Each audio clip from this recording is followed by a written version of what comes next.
Number 10. The first beast. Let's open up the first point of this list with, of course, the first beast. The first beast is one of two creatures that are described in the book of Revelation, saying to appear one after the other. So let's go over how this beast is explained in the book. And I stood upon the sand of the sea, and saw a beast rise up out of the sea, having 7 heads and 10 horns, and upon his horns 10 crowns, and upon his heads the name of blasphemy. And the beast which I saw was like unto a leopard, and his feet were as the feet of a bear, and his mouth as the mouth of a lion. And the dragon gave him his power and his seat and great authority. So yeah, pretty damn crazy. Each head is supposed to represent a king, hence the crowns, thought to maybe be a representation of Roman emperors. And the first beast was said to be a king itself, but it was cast into perdition before it ever had a chance to rule. Number 9. The second beast. Now second on this list, we're obviously going to move on to the second beast, which arrives after the first, of course.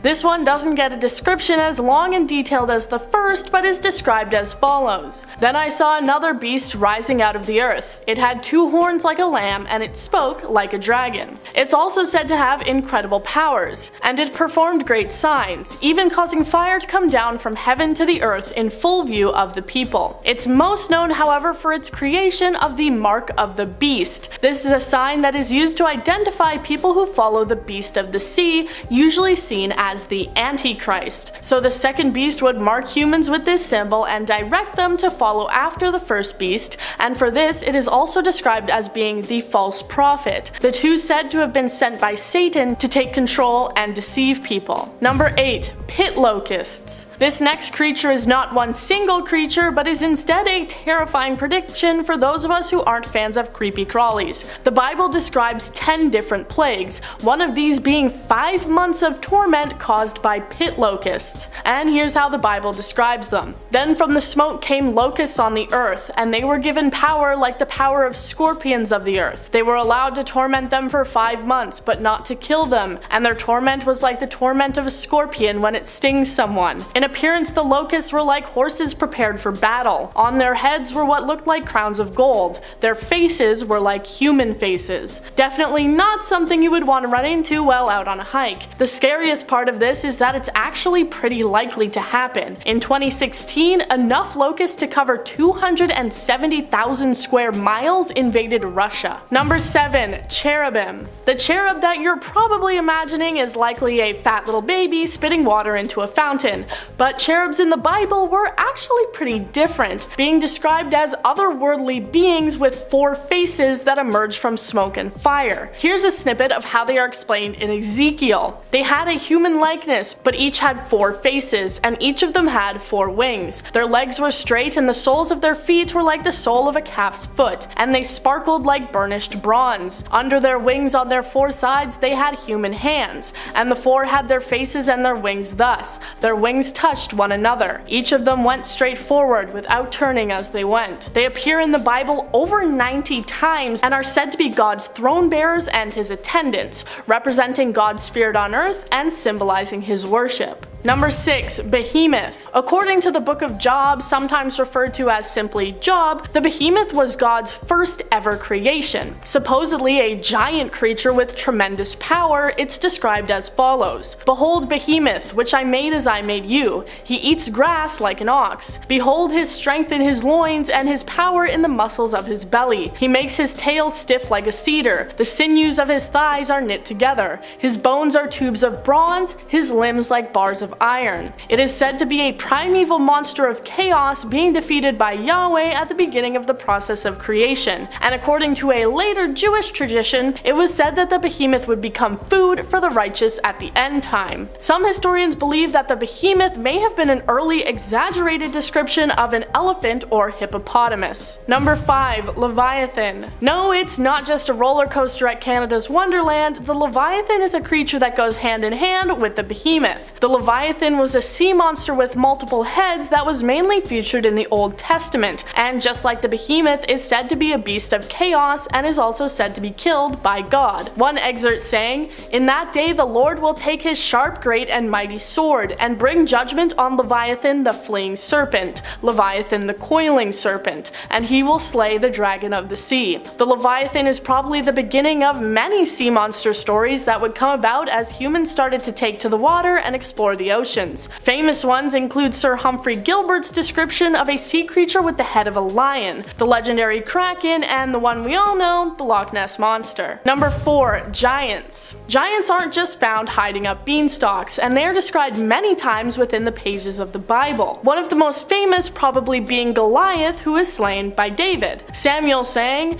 "And there came out from the camp of the Philistines a champion named Goliath of Gath, whose height was 6 cubits and a span. He had a helmet of bronze on his head, and he was armed with a coat of mail, and the weight of the coast was 5,000 shekels of bronze." There is in fact a whole race of giants mentioned who are called the Amorites, being brought up more than 80 times. "Yet it was I who destroyed the Amorite before them, whose height was like the height of the cedars, and he was as strong as the oaks. Yet I destroyed his fruit above and his roots beneath. Also it was I who brought you up from the land of Egypt and led you 40 years through the wilderness to possess the land of the Amorite." If they were truly as tall as cedars, that would put them at around 50 to 100 feet tall. Number 3. Werewolves. I'll be clear here, the Bible does not ever refer to werewolves by name, but it does have plenty of imagery and stories that lend themselves to our current understanding of the creature. In the book of Daniel, we see God curse a man into becoming an animal, one of the most significant references to lycanthropy and transformation within the Bible. It says,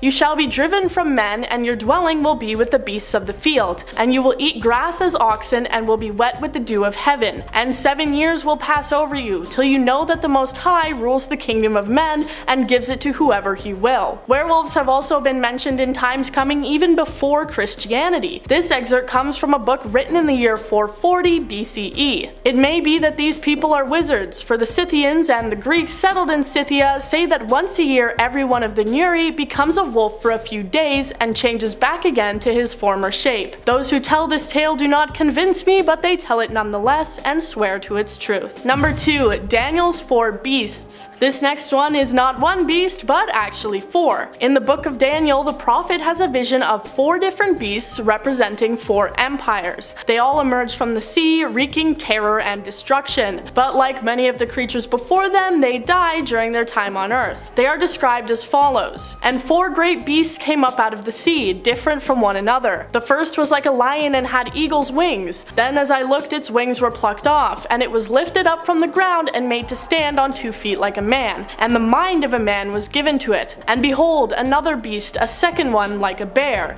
It was raised up on one side. It had 3 ribs in its mouth between its teeth, and it was told, 'Arise, devour much flesh.' And devour flesh they certainly did. The 4th beast is said to be the one that would devour the entire earth." Number 1. Unicorns. You probably don't think of unicorns as anything scary, just some fantastical horse with a horn on its head, but unicorns in the Bible are actually pretty terrifying. Similarly to werewolves, the unicorn isn't actually called by that name in the Bible, but the description has led most people to believe that that's what it is, and future translations do include the word unicorn. The quote goes as follows: "It's said to have the body of a bull and a single horn that is similar to an ox. Deuteronomy saying, 'A firstborn bull he has majesty, and his horns are the horns of a wild ox. With them he shall gore the peoples, all of them, to the ends of the earth. They are the 10,000s of Ephraim, and they are the thousands of Manasseh.'" So yeah, these guys were actually pretty mean. Their horn is not used for spreading the magic of friendship, but instead used for killing people. Starting off in our number 10 spot, we have dragons. As it turns out, dragons aren't just fantastical creatures from the Middle Ages with stories of knights and heroism,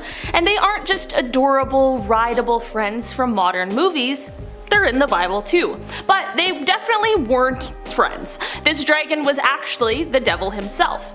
Here's how it's described in Revelation. "Then war broke out in heaven. Michael and his angels fought against the dragon, and the dragon and his angels fought back. But he was not strong enough, and they lost their place in heaven.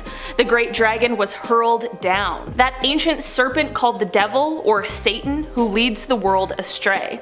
The devil takes many forms throughout his descriptions in the Bible, and here he is described as having 7 heads and 10 horns, and has a tail capable of sweeping 1/3 of the stars out of the sky. While you may just see this as some symbolic imagery, it's not hard to believe that with all the other terrifying creatures in the Bible, they could have been describing the dragon quite literally. In our number 9 spot today we have Nephilim. The Nephilim are creatures that are neither angel nor human. They are in fact the result of angels having children with human women. While they are sometimes grouped alongside with giants due to them sometimes being described as quite large, they're actually much more than giants. Genesis refers to them as heroes of old, men of renown.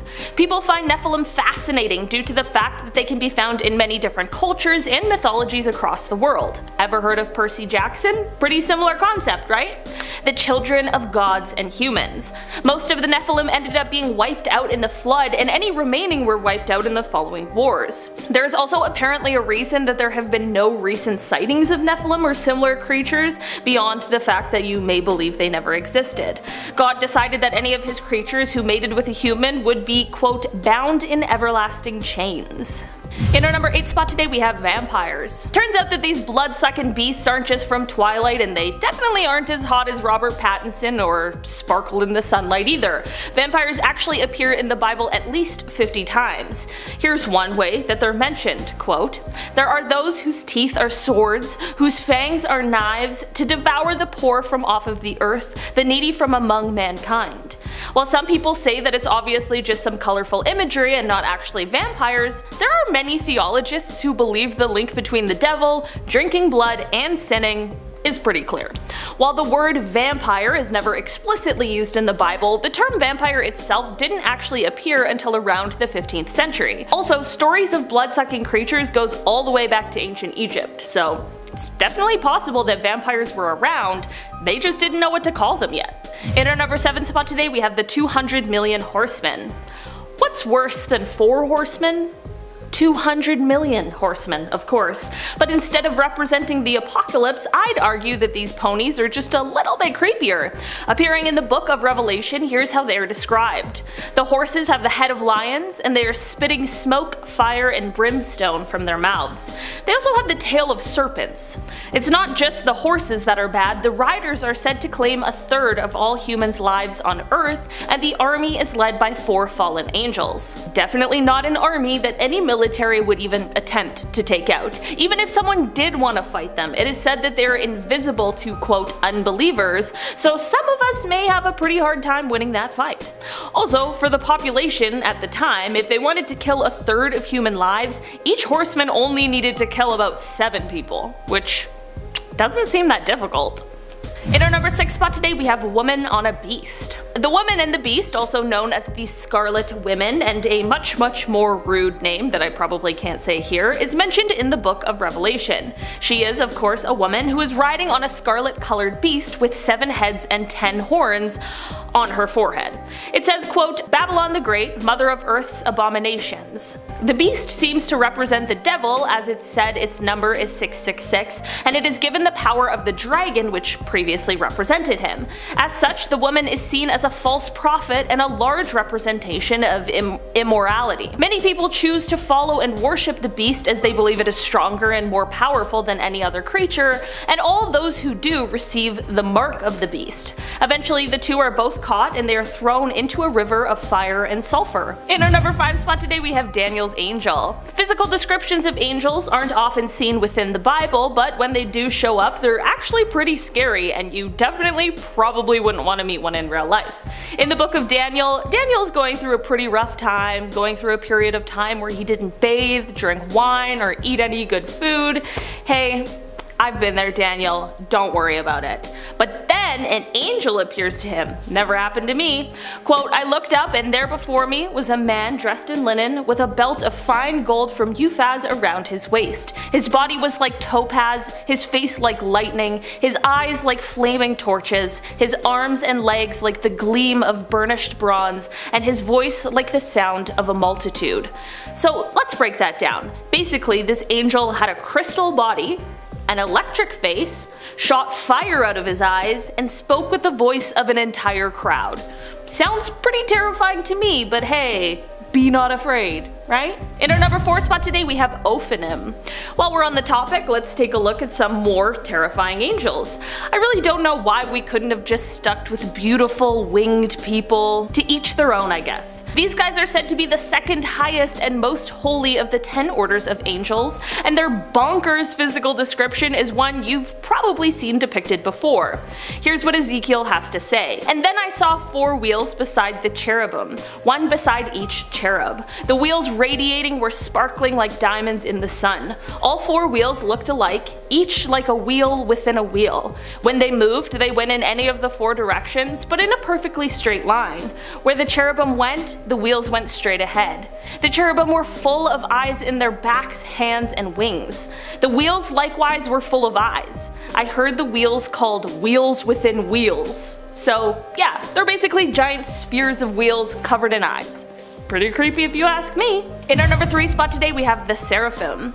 While you may understand Seraphim as being some of the most holy angels and protectors of God, this isn't actually the only way the term is used. When the Israelites rebel to the wilderness, God sends out venomous snakes to kill them. These cobra-like animals being referred to as Seraphim. It describes a snake whose bite causes a painful burning sensation and then a severe inflammation that leads to death. The wilderness finally being described as a thirsty and waterless land with its venomous snakes and scorpions. So not just snakes, but also scorpions. Think personally, I might put off camping for a little while.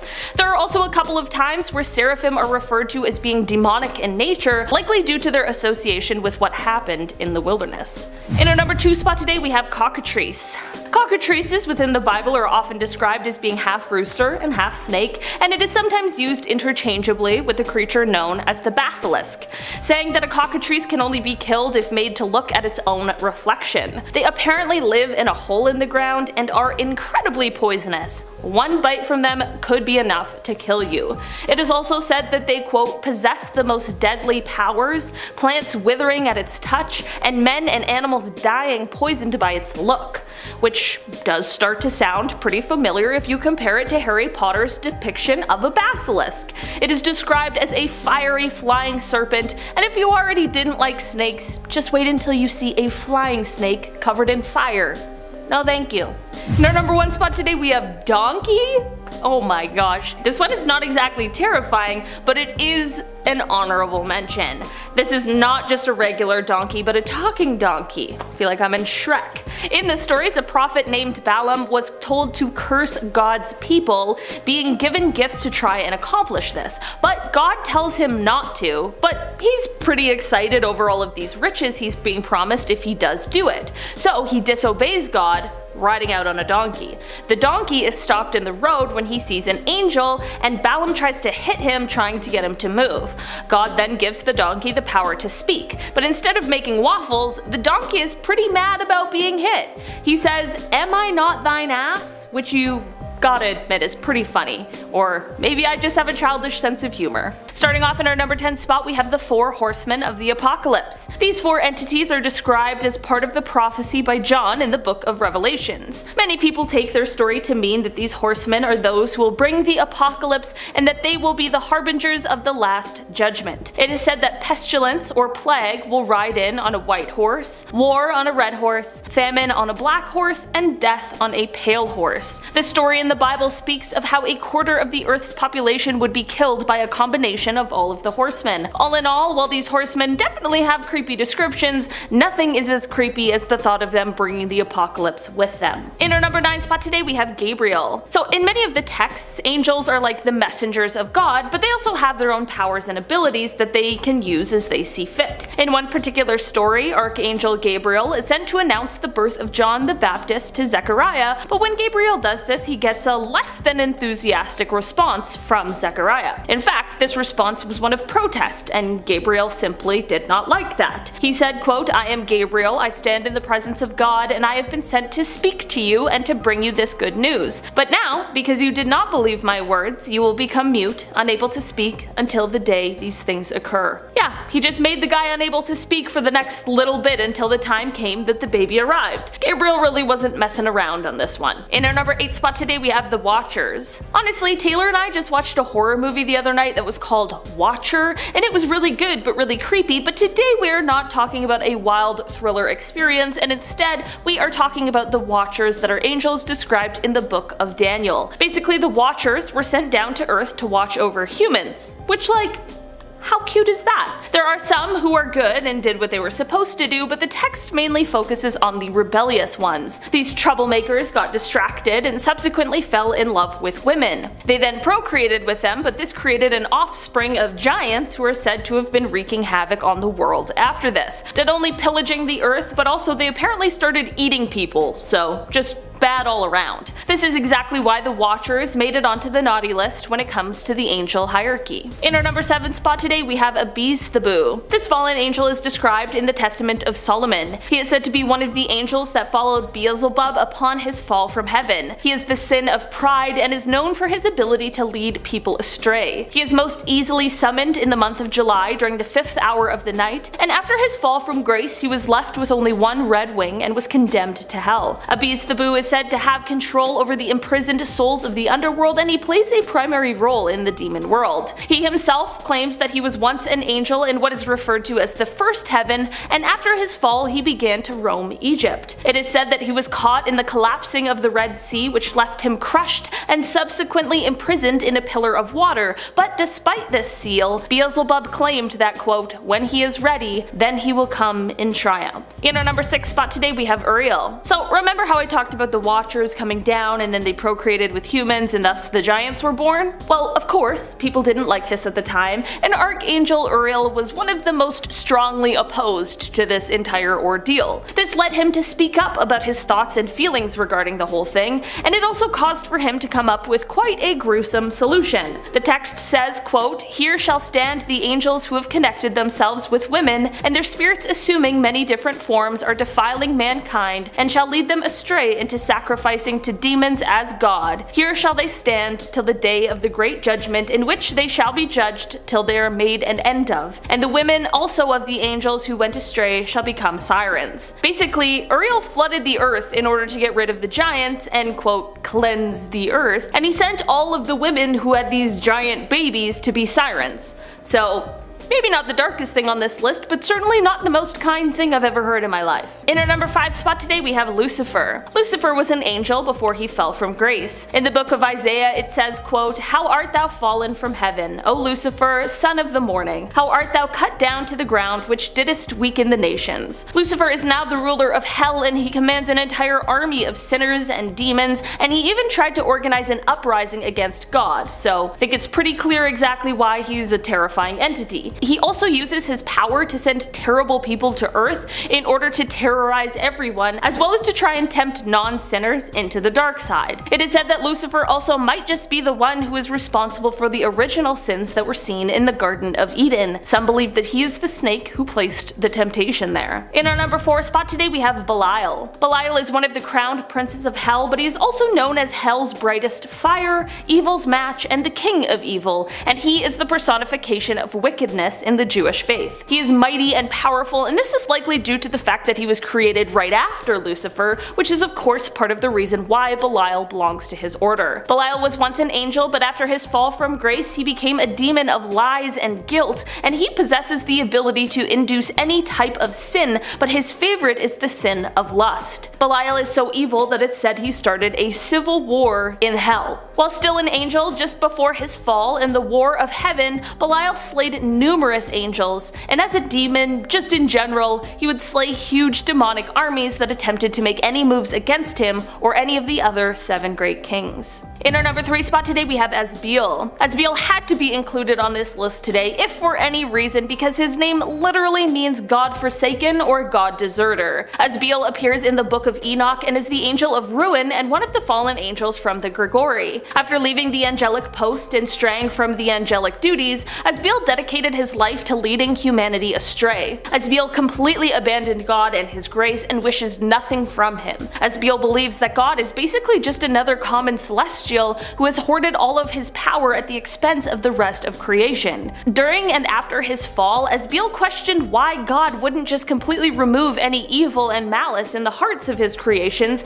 and this led to him believing that God was a tyrant who only cared about worship and praise. In our number 2 spot today we have Azrael. Azrael appears in many religions in our world and is often referenced as being the angel of death. His job is to watch over those who are dying and separate the soul from the body, and he receives the spirit of the dead. Rather than being death personified, he is more thought of as being the servant to the will of God. He is, however, referred to as the embodiment of evil. Not that he is evil himself, but just the embodiment of it. He is said to have 4 faces and 4,000 wings, and his whole body is covered in eyes and tongues, which directly correlates to how many people there are on Earth. Like, imagine being visited by an angel that looks like that, and then knowing that seeing him probably means you're about to die. Just not a good situation in general. It is said that Azrael will be the last to die, and he is constantly recording and erasing the names of men at birth and death. I thought my job sometimes got a little dark, but I'll take this one over that one any day. In our number 1 spot today we have Samael. Samael is an archangel whose name means the venom of God, the poison of God, or the blindness of God. He's not just any old archangel, however, he is the archangel of death. This means that he of course has taken lives under the orders of God. It is said that his method of doing this is confronting those he's been told to kill with his sword drawn. On the tip of the sword is a poison so that when the target gets cut, while this wound may not kill them, the poison will ensure a slow and painful death. Pretty dark, right? In Hebrew lore, Samael is the prince of demons and the executioner for the death sentences handed out by God. And he is also known as a seducer. This is because he doesn't just kill people, he seduces them into sin, and then once they've sinned, he then gets instructed to kill them. So, it's just a vicious circle. Number 10. Locusts. Here is the first and probably most obvious, and to me, probably one of the most horrifying. The Bible makes references to locusts in Revelation 9, and they are referred to as the pit locusts. They are one of 6 disasters that are set to come in the book of Revelation, said that they are not given permission to kill, but exist for the sole purpose of tormenting people. Sounds a bit like my sister. Here's how they are described. Then from the smoke came locusts on the earth, and they were given power like the power of scorpions of the earth. In appearance the locusts were like horses prepared for battle. On their heads were what looked like crowns of gold, their faces were like human faces. As we know, locusts are all over the place on earth, being a species of short-horned grasshopper. I don't know how much biblical tormenting they do, but in 2016 enough locusts to cover 270,000 square miles invaded Russia, and having to even read that headline was torment to me. Number 9. Behemoth. The references to the behemoth come from the book of Job, not Job. As some of you pointed out, I was a silly little fool last time I said it and pronounced it wrong. So there you go, and I hope you're happy now. Now here is how the behemoth creature is described. Behold Behemoth, which I made as I made you. He eats grass like an ox. Behold his strength in his loins, and his power in the muscles of his belly. He makes his tail stiff like a cedar. The sinews of his thighs are knit together. His bones are tubes of bronze, his limbs like bars of iron. Many people believe that the behemoth is actually just an exaggeration of a hippopotamus. And if you know anything about hippos, you know that they're downright terrifying, and you definitely do not want one for Christmas. Hippos are known as the deadliest land mammal on the planet and are responsible for about 500 deaths in Africa each year. They also have the strongest bite force of all land animals and have been known to take on full packs of lions. Number 8. Unicorns. Okay, don't click off just yet. Yes, I know unicorns probably don't actually exist, but this is similar to the behemoth for the fact that people think the description of the unicorn was actually a different real-world creature. So here's how they were described in Deuteronomy. A firstborn bull, he has majesty, and his horns are the horns of a wild ox. With them he shall gore the peoples, all of them to the ends of the earth. Because of the description of having one horn, many people believe that this was actually referencing a rhinoceros. Like the hippo, they are a real-world creature that is pretty damn terrifying. Because of their poor vision, rhinos can often be incredibly unpredictable, charging after things if they are unable to identify whether or not they are a threat. A large full-grown rhino can weigh up to 3,000 pounds and are capable of flipping over a fully loaded vehicle. So if you're ever on a safari, you may want to keep an eye out for these modern-day unicorns. Number 7. Snakes. Snakes are referenced many times in the Bible. One creature that was believed to be a reference to a poisonous viper is the cockatrice. They are said to live in a hole in the ground and can kill a man or animal with only one bite. They are described as possessing the most deadly powers, plants withering at its touch, and men and animals dying poisoned by its look. While you may not immediately think of a snake as a horrifying creature, maybe you or someone you know keeps one as a pet, there are some pretty terrifying snakes out there across the world. The saw-scaled viper is said by scientists to be the deadliest snake of all, apparently being responsible for more deaths than all other snake species combined. One of the largest snakes in the world is the green anaconda, which can grow to around 30 feet long. They eat around 40 pounds of food a day and are one of the only snake species capable of consuming a human. Number 6. Leviathan. The Leviathan is one of the main scary creatures described in the Bible, thought by many to be Satan taking on another form. Here's how he is described. In that day the Lord will take his sharp, great, and mighty sword and bring judgment on Leviathan the fleeing serpent, Leviathan the coiling serpent, and he will slay the dragon of the sea. Like the behemoth, he is said to be slain by the Lord. While some people think that the Leviathan is some sort of mythical sea monster, other people believe that this was a description of a massive crocodile. Fossil evidence of the largest crocodile ever showed the creature to be 40 feet long and weighing 17,000 pounds, but those prehistoric crocs obviously don't still exist today. The largest crocodile recorded in recent history was named Lolong and lived in the Philippines, measuring 20 feet long and weighing over 2,000 pounds. Crocodiles also have the strongest bite of any animal in the world, applying over 5,000 pounds of pressure. Number 5. Werewolves. Alright, here's the part of the list where we move out of science and get into the more speculative and paranormal, because right now I'm going to convince you that werewolves were both in the Bible and still exist today. So here we go.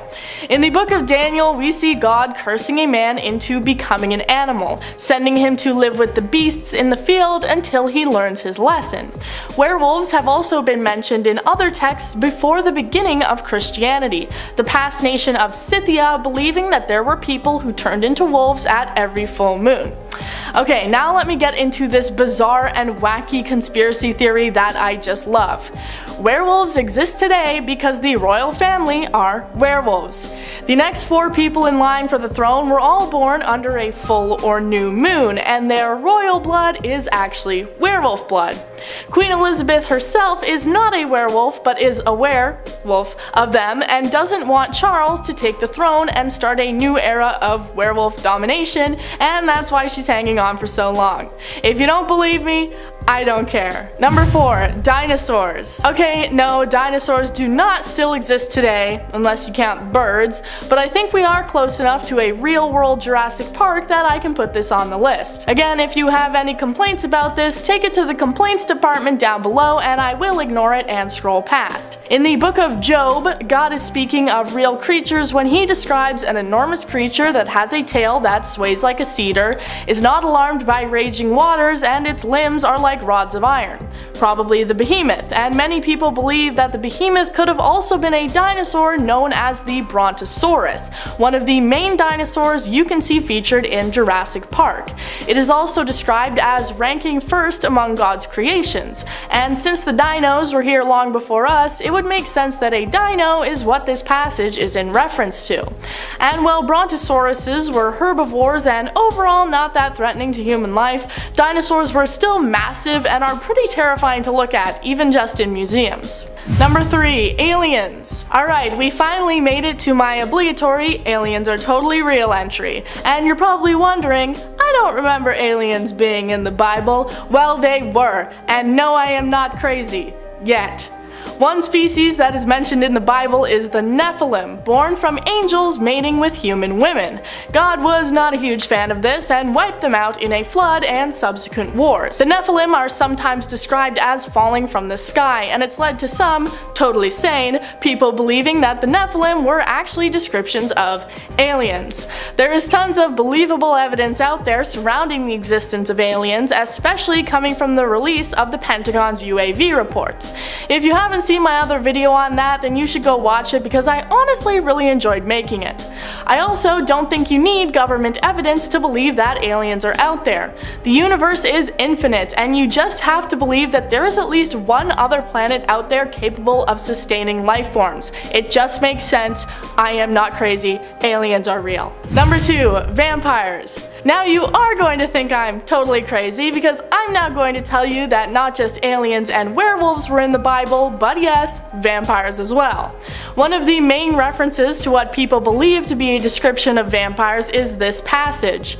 There are those whose teeth are swords, whose fangs are knives, to devour the poor from off the earth, the needy from among mankind. While some people believe this is just colorful imagery for being greedy, there is reference to vampires all the way back in ancient Egypt.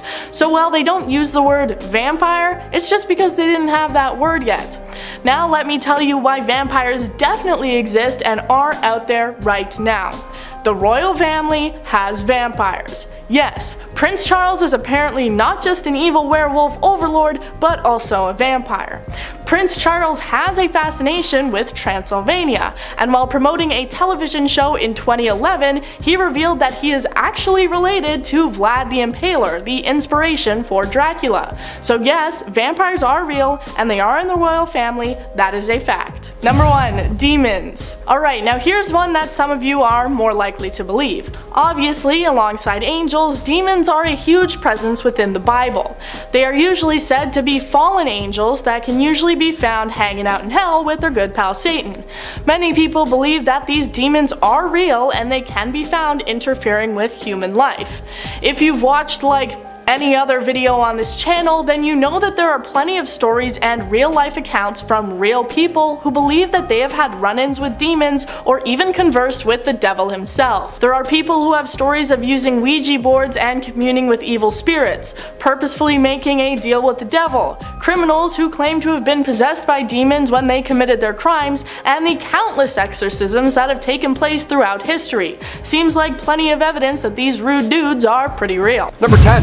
Dragons. Dragons have been part of mythology for a while, but they've also been a part of Christian legends. St. George himself, apparently he slayed a dragon.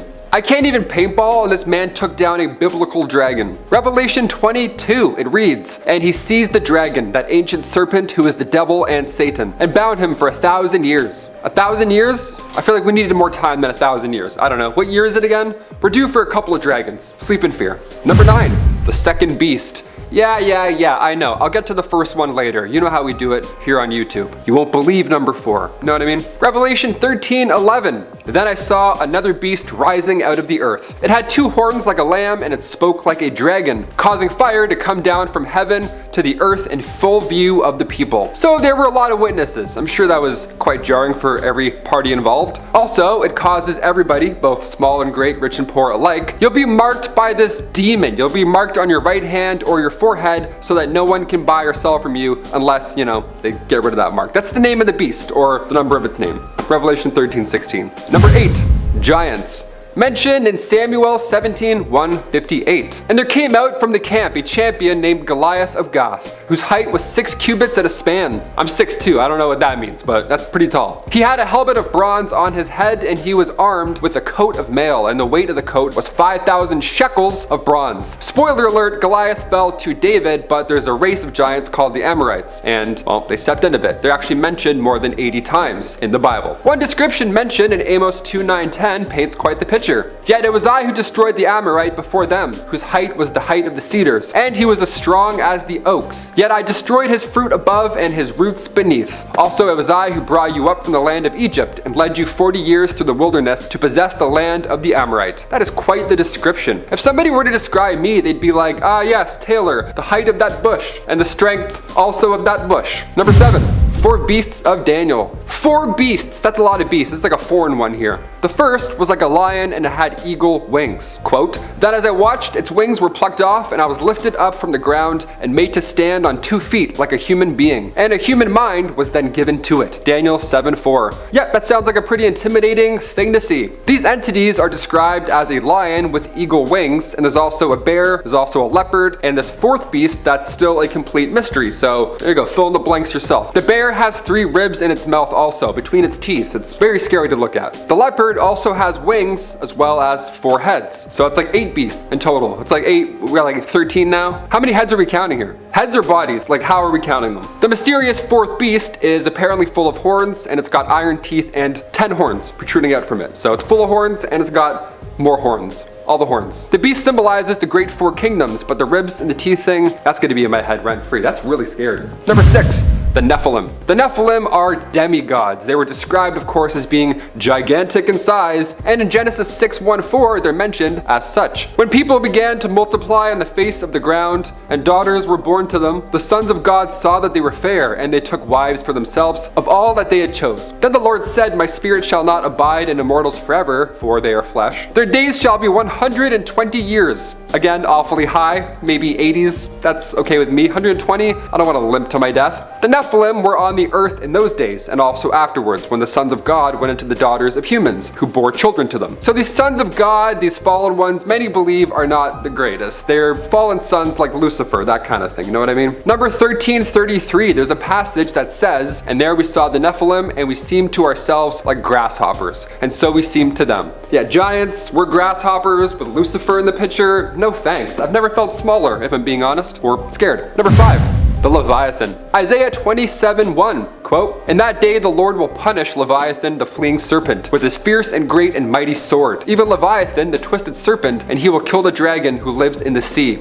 Yeah, we're talking about sea monsters now. This one has more than 1 head, again, as do most on this list. The Leviathan is a beast of chaos, specifically. It was defeated at the hands of God, and once upon a time, Sir Humphrey Gilbert saw a beast in the sea that had a lion's head. What do you know? Could it be? Many biblical verses mention said Leviathan. I will not fail to speak of Leviathan's limbs, its strength and its graceful form. Who can penetrate its double coat of armor? Who dares open the doors of its mouth, ringed about with fearsome teeth? Its back has rows of shields tightly sealed together. Yeah, if this was a boss in Zelda, I wouldn't win this battle. This is I've never heard something described so fiercely in my entire life. Number 4, the first beast. Welcome, told you we'd do it. Number 4, you won't believe it, let's do it. We talked about the second beast, so, you know, in Quentin Tarantino fashion, we gotta do the first one afterwards, get you caught up. The first one, literally, the first beast, is referred to in Revelation 13:1-2. And I stood upon the sands of the sea, and I saw a beast rise out of the sea, having 7 heads and 10 horns, and upon his horns 10 crowns, and upon his heads the name of blasphemy. And the beast which I saw was like unto a leopard, and his feet were as the feet of a bear, and his mouth as the mouth of a lion. And the dragon gave him his power, and his seat, and great authority. There's actually 2 of these monsters. This one has 7 heads and 10 horns. This beast was once a great king, but before it could rule, it was cast into perdition. There's many who believe that this first beast is a literal antichrist. Number 3,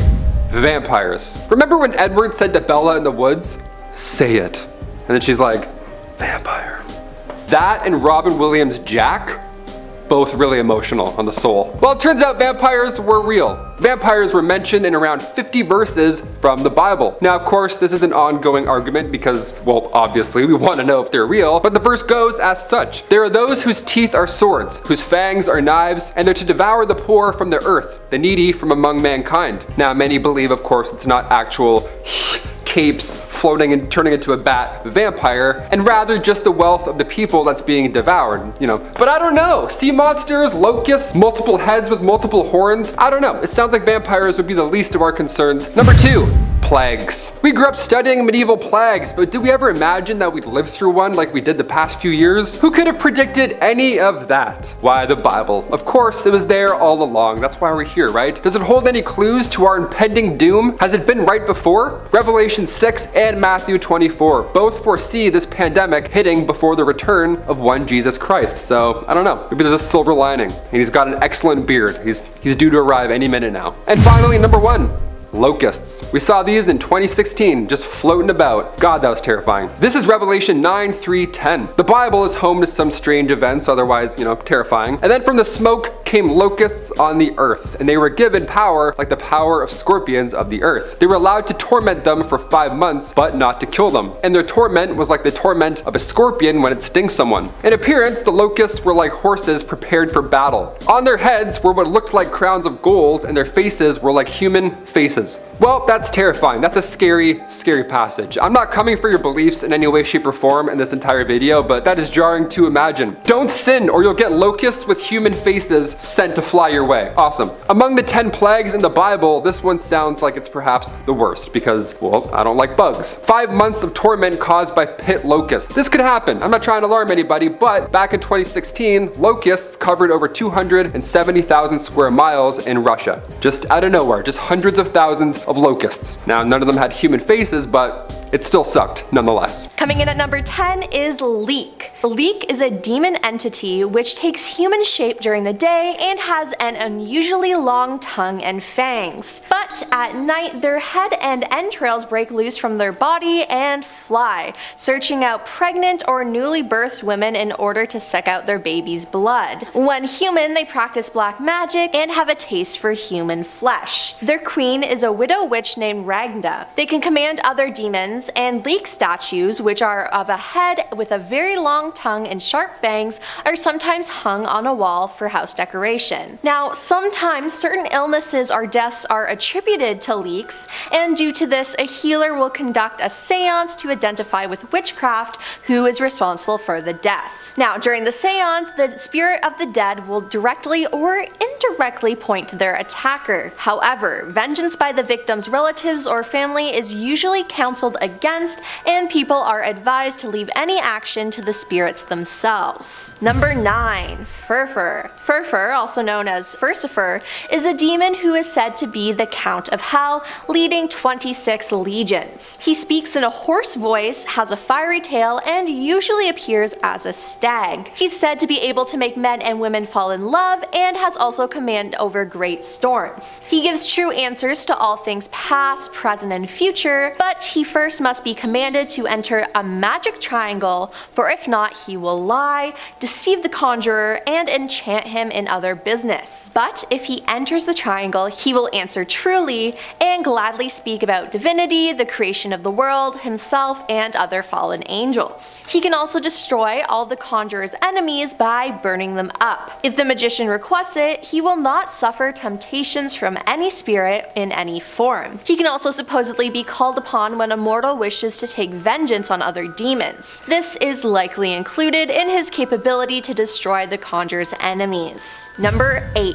Valak. Now, many of you may know who Valak is due to the Conjuring films, but the real Valak is somehow scarier. The real demon appears as a child riding a two-headed dragon. The first known reference to the name Valak is found in a 17th century grimoire titled The Key of Solomon. University of Hertfordshire professor Owen Davies, an expert of the history of ghosts and witchcraft, described grimoires as books that contain a mix of spells, conjurations, natural secrets, and ancient wisdom. Solomon is a self-described guide to the ceremonial art of commanding spirits both good and evil. The grimoire bearing Valak's name lists the 72 demons that the king supposedly vanquished during his reign, providing readers with their names and instructions for expelling them should they come in contact with such spirits themselves. Valak is the 62nd spirit on the list in the Solomon, according to which he appeareth like a boy with angel wings riding on a two-headed dragon. His special power, according to the text, is finding snakes and hidden treasures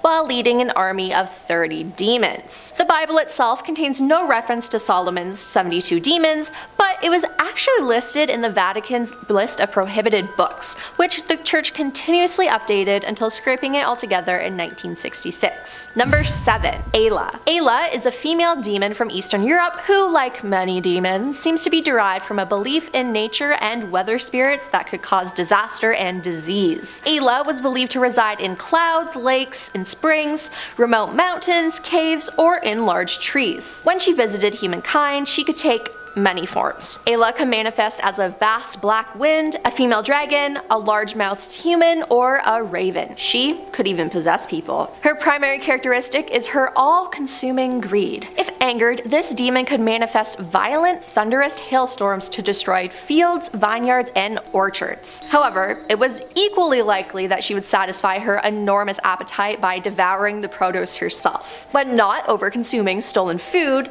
Ayla liked to snack on children. Her greed was so insatiable that she also periodically tried to eat the sun and moon, therefore causing an eclipse. If a person encountered Ayla, their health could suffer. However, if they gained the demon's favor, she would not only restore health, but also bestow upon them good fortune for the rest of their life. But you know, I just wouldn't want to risk it. Number 6. Krampus. Krampus is popular in Germanic folklore, and this demon is essentially the polar opposite of Santa Claus. On and around December 5th, St. Nicholas travels around the Alpine counties delivering candy and gifts to all the good boys and girls. Now, at the same time, his darker double follows closely behind, only rather than leaving gifts, he deals out behaviors correcting punishment, flogging naughty boys and girls with a birchwood stitch. This dreaded day is called Krampenschnott. Again, don't come for me with the pronunciation. He wears bells and chains, and he sometimes captures kids and takes them away from their parents forever. Krampus is always portrayed in human form with a twisted body, long horns on his head, sharp teeth, and a nasty tongue. The length and appearance of these horns vary from story to storyteller, but in recent years Krampus has become somewhat of a globally accepted Christmas demon and has been terrifying German children for generations. Number 5. Mephistopheles. One of the ultimate demons from hell, Mephistopheles has Germanic roots and is essentially the devil's favorite bounty hunter. He is credited Lucifer's right-hand man and apparently sold his soul for infinite knowledge and magic. Now, as the devil's main man, he harvests souls and bargains with those who also wish to sell their souls. This is the classic image of a demon who makes an agreement in exchange for your mortal soul. Mephistopheles, however, is not often the one seen to be making the deal, but rather a rabid dog sent to collect when it comes to pay up. The story behind him is that he too once made a deal with the devil, and he must spend his life as the devil's henchman. Coming in at number 4 is Alu. Alu is a vampiric demon that is an infernal and immortal being. It was never human or created in any known way. They were born into Lithita, or one of her demon servants. When their father was about to die, they surrounded his bed waiting for the moment during which they could take their father's soul, impeding his travel to the underworld and making him an errant spirit feared by all living people. They are described as being faceless and desirous of destroying all life whenever the opportunity presents itself. The Alu will often possess a man when he is engaged in sexual intercourse with a succubus. A succubus, by the way, is understood as a Lilith demon in female form or supernatural entity that appears in dreams to seduce men, usually through sexual activity. So, as the victim nears death, the Alu will wait for the moment of expiration so that it may snatch up the fleeing soul and enslave it. Number 3.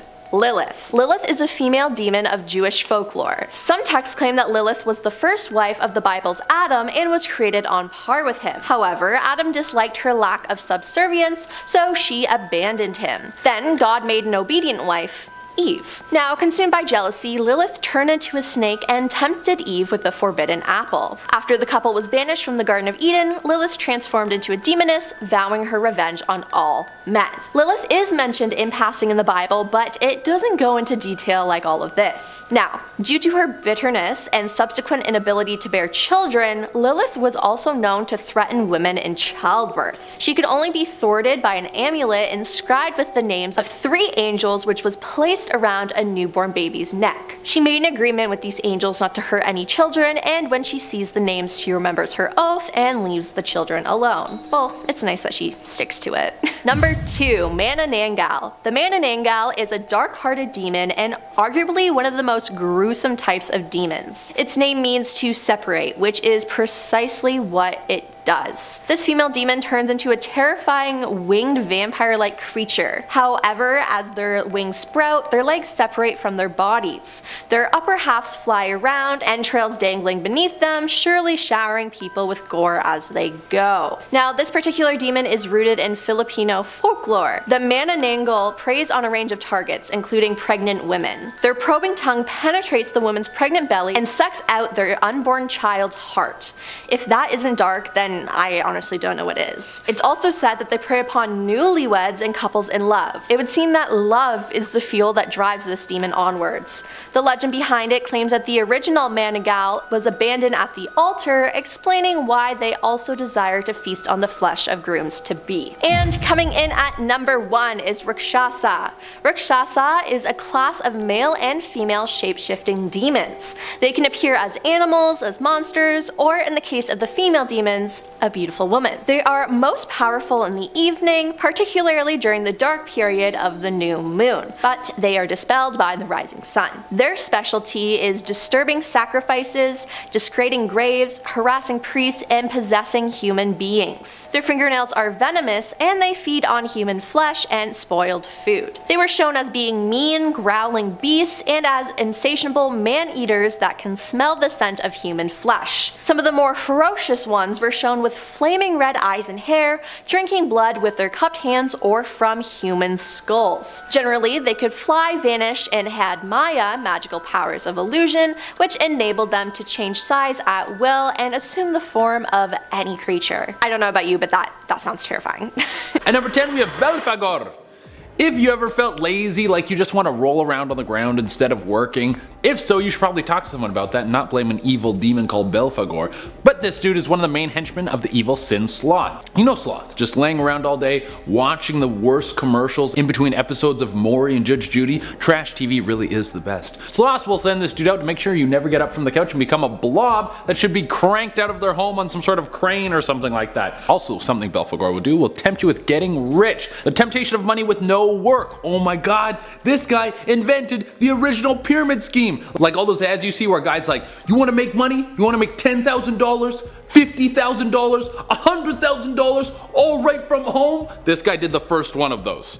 At number 9 we have the Leviathan. This is probably one of the most famous beasts in the Bible. This guy is a massive sea snake and it roams the seas, making it super hard for boats to get around.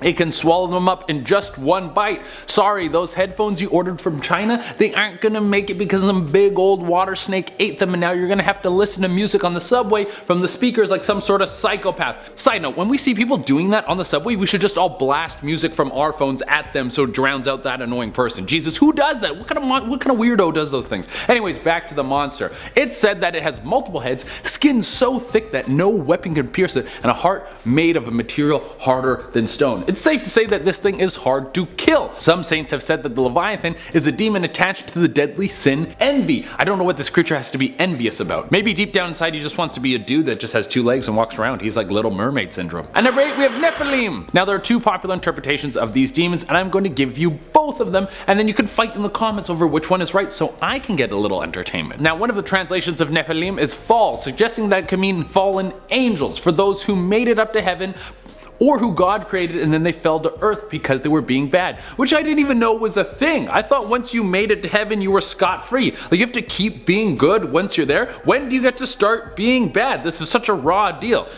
You're better off just trying your luck in hell. At least you could be yourself there. The other interpretation of Nephilim is giants, suggesting that there might have been giants walking the earth eating people. Either way, you do not want to run into these dudes. At number 7 we have the Noonday Demon. This is more of a metaphor than a demon, but in some cases it has been personified as an actual being. Basically, the Noonday Demon is a creature that will come in at midday and try to distract you from all the stuff you want to do, like, ooh, look at my hands. Really, this is just how people feel after lunch. Back in the day when the Bible was written, noon was the hottest time of day. You wouldn't want to work. You would just want to lay around and have a nice little siesta. There's nothing wrong with that. Taking a little snooze and then getting up later when it's cooler and then getting back to work. I don't know if the Noonday Demon is a bad guy or an innovator. At number 6 we have Adramelech. Okay, hell seems pretty bad, but it seems like you might be able to get an amazing job down there. Like Adramelech. He is the Chancellor of Hell, and I have no idea what that means, but it sounds really cool. Like if a guy handed me a business card with Chancellor of Hell on it, I would think he's like does cool business stuff. His body is apparently the face of a mule, and he has the tail of a peacock and the body of a human, which means he has amazing abs. And if that wasn't enough for you guys, he's also in charge of picking the devil's clothes. This guy has the best fashion sense in all of hell. Like think about all the people who are in hell. There are billions. And this dude knows fashion better than any of them. I know he's an evil demon, but I would want him to at least pick out one outfit for me, just one, so I could look fire for an event. Like, go to the Met Gala or something, be like, dude, just one, I'll sell my soul, I swear to God. At number 4, we have Gello. Are you excited about having a baby? Have you picked out the crib, the clothes, and the name, and all you need is to find the man now? Well, you better hope that Gello doesn't get her grubby little hands on your baby, because she's got something against people having a happy family. Gello is a demon that is only focused on one thing, to make it impossible for you to have kids. That's kind of messed up, dude. I think even the pyramid scheme demon is like, dude, chill, that's overkill, my God. Anyone who Gello preys on can experience something that will stop them from having children. Something like their reproductive organs being damaged. Sometimes if you already are pregnant, she will attack the fetus, causing a miscarriage. And once a baby is born, it's still not safe. While that little bundle of joy is still in baby form, she could still kill it. On the bright side, adoption's an option, I guess? Oof, I don't know, this one seems creepy. At number 3, we have Telemachus. This dude is a bamf. He's basically Santa Claus, but he finds everyone on the naughty list and then tortures them for as long as he wants. Some people think that this dude is actually the devil himself, while other people think he's just the embodiment of horror. Basically, if you do anything against God, like have an abortion and then have sex with a bunch of people, this dude pops up and will just start to ruin your day. So just be good in the eyes of God, or don't. I make top 10 lists. I'm not here to tell you how to live your life. And for the number 1 spot, we have Baphomet, probably one of the most controversial demons in recent years. He has become the poster boy for religious equality in America. He's got a human body, a goat head, and some massive wings. And honestly, he's pretty ripped. This guy works out for sure. Also, Baphomet can be whatever gender you want. Sometimes Baphomet is depicted as a man, while other times a lady, and sometimes cross in between. He represents all satanic values, the ability to indulge in all the 7 deadly sins, to truly enjoy life without abstaining from anything, and the freedom to wear as much black lipstick as you want. Some people think that he is worshipped by secret groups of the elite, like the Freemasons and the Illuminati. They love the devil god because they believe he has chosen them to indulge in all the bodily pleasures above everyone else. A great story about Baphomet is how the Church of Satanism wanted to erect a statue of him in the Oklahoma state capitol because the capitol erected monuments of the 10 Commandments. That is religious equality.